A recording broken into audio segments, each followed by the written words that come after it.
with the biggest bust of Joseph Detweiler's career. Maybe the biggest in the history of Altoona, Pennsylvania. Mr. Detweiler is a 14-year veteran of the Altoona PD who was absolutely positive that the call he was answering last December 9th, a year ago this week, was so bogus, right? Not a prank, just a mistake on the part of the McDonald's manager who thought that Luigi Mangione was eating hash browns in her restaurant. Turns out he was.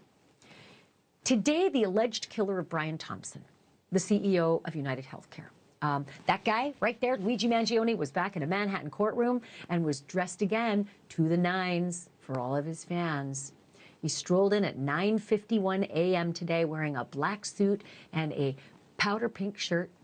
This was day 2 of what looks to be a week-long evidence hearing. And as you may already know, the defendant has been allowed to ditch the jumpsuit in favor of business casual. He's even allowed to be unshackled while he sits at the defense table with his lawyers. Very comfy. On the witness stand today was the hero that I just talked about, Joseph Detweiler, who showed up for court, not the same as Mangione. He showed up in uniform. This is kind of weird, this little sketch here. Don't you just love court sketches? I don't know if you can tell this, but he's in a police uniform because that's expected. If you're a police officer and you're expected to come into court to testify about your cop work, you usually come in uniform. And Officer Detweiler said that as certain as he had been that that fateful call he got was a wild goose chase, that the guy at the McDonald's could not possibly be the suspect in a brazen New York City execution just 5 days earlier, he was just as certain when he laid eyes on Luigi Mangione that, quote, it was him. Not that Luigi admitted it, because at first he didn't. Luigi gave a fake name. Luigi even gave a fake ID to the cop. Big crime there, by the way, y'all. And the court got to see all of this, courtesy of the images you're seeing on your screen right now. This is Detweiler's body cam. And it showed exactly 19 minutes of Q&A before Luigi was read his Miranda rights. It showed Luigi being frisked through multiple layers of winter clothing. It was December. And it also showed the warrantless search of Luigi's backpack, which is the main reason that we are in this hearing in New York City now. Luigi's lawyers say the search they conducted of that backpack and of his person, that was all illegal. And that because of that, the gun that they found, the so-called manifesto that they found, all of it inside the backpack, they're all inadmissible. But the state of New York, nah, those prosecutors say otherwise. I am joined once again by Erik Uebelacker, New York City courts reporter for Courthouse News. He's covering the evidence fight, and he was in that courtroom today. The body cam surprised me, Erik. I'm not going to lie. Really? I didn't expect. Yeah, I'll tell you what I didn't expect. I love to do timing. As you probably heard at the beginning of the show, I asked people to time the break that we're about to have. And I was really surprised to hear the timing of arrival, identification, worried about backpack and what could be in it because this, allegedly is an executioner who doesn't seem to have a problem with shooting people on the sidewalk. And then ultimately Miranda. And my math had 2 seconds. That's the testimony of the cop. I knew it was him in 2 seconds. And then 13 minutes before they go, ooh, let's maybe separate him from that dangerous backpack. And then 19 minutes before Miranda. That's me, but you were in court. You tell me what stood out to you about today. Oh, I don't think that's inaccurate at all. I mean, we learned a lot about the Altoona PD today, and what we learned is that there are 65, 70 cops. It's not a big city. It's no NYPD. They don't deal with high-profile cases like this all the time. I'm sure Officer Detweiler was just as surprised as perhaps all of we are that Mangione ended up in his town, assuming, of course, that he is the shooter. It's still all alleged. So yeah, I mean, you could hear the surprise in his voice on the body cam footage, and that was something that kind of stuck out to us as he stepped outside of the McDonald's for a minute, left his partner in with Mr. Mangione, and he told his supervisor, I'm 100% sure it's him, and you could kind of hear how shocked he was. So I don't think it's the most surprising thing in the world that, he wasn't perhaps as equipped to deal with this as if the NYPD found him, right there in Midtown, let's say. Yeah, I still think they did kind of everything by the book. I was just surprised at how long it took for them to separate him from his backpack. Because again, I like to watch cop shows, but I like the real ones, not the dramas. I like On Patrol Live, which shows how police patrol in real time and what they do when they have a suspect, either detained or arrested. And immediately they search their pockets and they search their bags. And usually it's for officer safety. And then I talked to Sean Stix-Larkin the other day. He's like the star of that show other than Dan Abrams. And he said they do it for inventory, basically logging inventory. If that person's going back to the jail, they can give you back all your stuff if they inventory it. But isn't it great that during inventory you find all the goodies? So I was curious, though, about Luigi's reactions to all of this. Is he cool as a cucumber, or does he seem to know everything that's going on? Is he surprised by anything? Is he smirking? Well, he was much more expressive yesterday. He was very stoic when he was watching the body cam footage, when he was watching himself be frisked, which, by the way, they didn't search the backpack for several minutes, but they did frisk Luigi right away, which is why it was so surprising that, a jar of peanut butter turned up in his jacket minutes later when they did a full inventory. But no, Luigi in court today was not nearly as expressive as he was yesterday when we heard some of the testimony from the corrections officers that he had conversations with. He mostly just sat down in his defense chair, leaned back, sometimes had his hands on his face, and was looking up at one of the two monitors that are in front of him.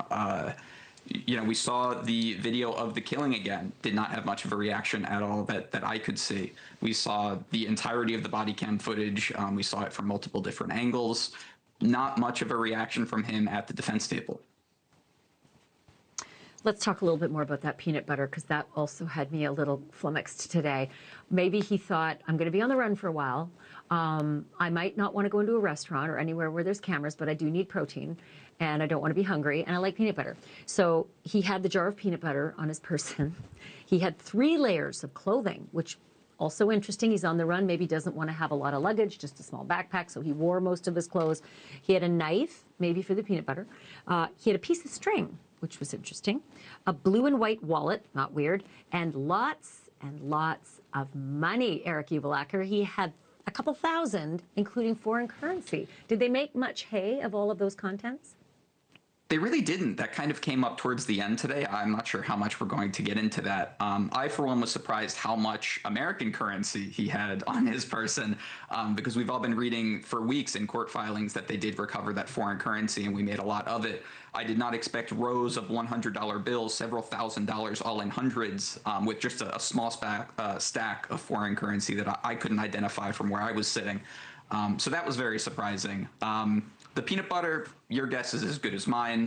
One interesting tidbit from today is when they were asking Luigi questions about himself back when he was still giving them the false name, Mark Rosario, he did actually say, they asked him for his address, and he said, "I'm homeless." And, at first glance, that could be a lie, but also it could be true given the fact that his family didn't entirely know where he was at the time. Even let's just say hypothetically he wasn't in New York that day. We don't really know where he was in the years between him going to college, him traveling, to the events that took place up to his arrest. So that was kind of an interesting note that we didn't really think about. He could genuinely have been on the move and prepared to not have shelter for a while, hence the peanut butter, all the clothes, the bags, things like that. Let me ask you this real quickly. This was another thing that was surprising to me. And please correct me if I'm wrong here. They were able to elicit in court that the police officers who responded, at least one of them turned his body cam off, I think twice. Once inside the restaurant and once on the way to the jail with Luigi in the back. I might be missing something in there, but let me know. And also, why? And was this a huge issue for the defense that they turned their body cams off temporarily? Well, as far as I know, that's always a huge issue that the defense can latch onto. It's not entirely uncommon. I believe that body cam rules kind of vary from department to department. So, we'll see how fruitful this is for them. But yeah, that is something that the defense brought up today. They really wanted to know what was being said. during that downtime when the body cam was turned off. And what the officer said on the stand was, it's typical for us to turn it off when we're not around the suspect, when we're not doing police work, or, sometimes if we're talking about things like strategy or how to approach things, from a law enforcement perspective, as to not kind of give that away publicly. So that's what he said was going on. He said he doesn't remember what he said at the time, though. Erik Uebelacker, you are good at your job, and I'm so glad that you agreed to come on with us. I hope you'll do it again. Thank you for this. Thank you so much. Bye-bye. I will call Erik again, I promise you. And I do that also with Alexandra Kazarian. I call her a lot because she's really good at her job. She's a trial attorney with Garagos and Garagos. Alex, the two things that stood out to me, as I just mentioned with Erik, were that the cop said, I knew it was him within 2 seconds. And first of all, it's this, if you think it's a guy who executes people on the street, damn, that guy's got to be dangerous. And then also, it took 13 minutes from arrival of the cops to separate him from the bag at his feet, which, ostensibly could have a gun. What did you make of that as a defense attorney? Is this very problematic for the state in keeping the search of the backpack into the case? Oh, yeah, I think that's a problem, because you either know that it's him and you know that there's an immediate threat and you have to come in and secure the area, or you're not sure that it's him. And in that situation, what could they have done in that 13 minutes or that 17 minutes before they Mirandized him to determine that this was Luigi? How did they're going to have to tell us how in that 17 minutes they determined that those eyebrows were really Luigi's. And I don't hear any information coming in that 17 minutes that says they locked it down. They knew that this was the guy exactly. It all was a fishing expedition, and that's why they waited 17 minutes to give him his Miranda rights, because they did not know it was him, so they didn't know that that backpack was dangerous. And yeah, I think it's a huge issue. So the Miranda, for me, and again, I'm a bit of an idiot when it comes to this, the Miranda is not as big a deal for me as the warrantless search of the backpack, because the backpack has the gun and the manifesto, which is literally the case, with a beautiful Christmas bow on top of it. And so if there's any possibility they can throw this backpack search out of the case, I think it's a more worrisome case, not necessarily game over, but I think it's more worrisome for the prosecutors. Everybody else up until today, and this timing issue, was saying, this is just pro forma. You're just protecting the record. You're just making sure this isn't ineffective assistance of counsel. You're just making sure there's not going to be an effective appeal. And then today, all this timing made me concerned. Do you truly believe that 10 minutes before you actually get that backpack away from him is enough to say you weren't too scared of what was in that backpack to require an emergency search of that backpack without a warrant? You weren't too scared, therefore you had to have a warrant.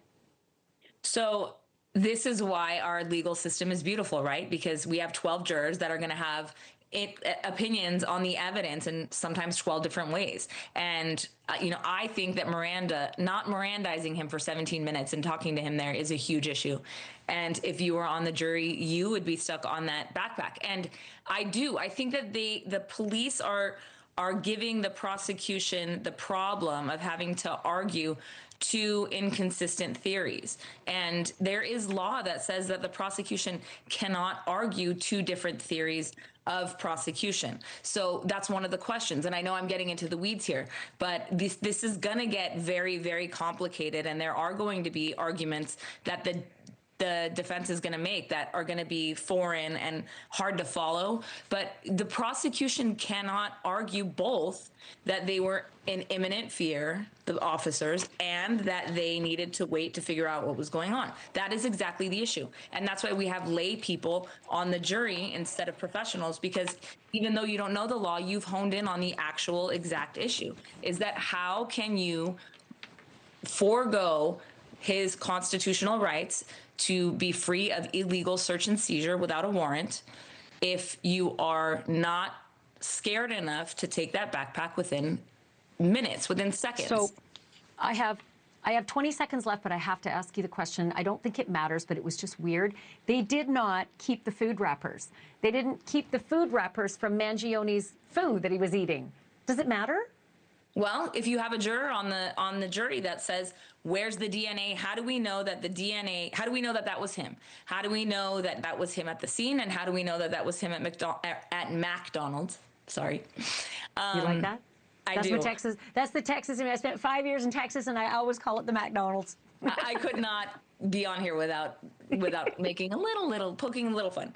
But yeah, I think that if you have a juror that cares about DNA and that says we're in a world where we know that DNA is available, that's going to be an issue. Thank you for watching. Subscribe below and download our NewsNation app right now on your phone, and you will get fact-based, unbiased news for all Americans.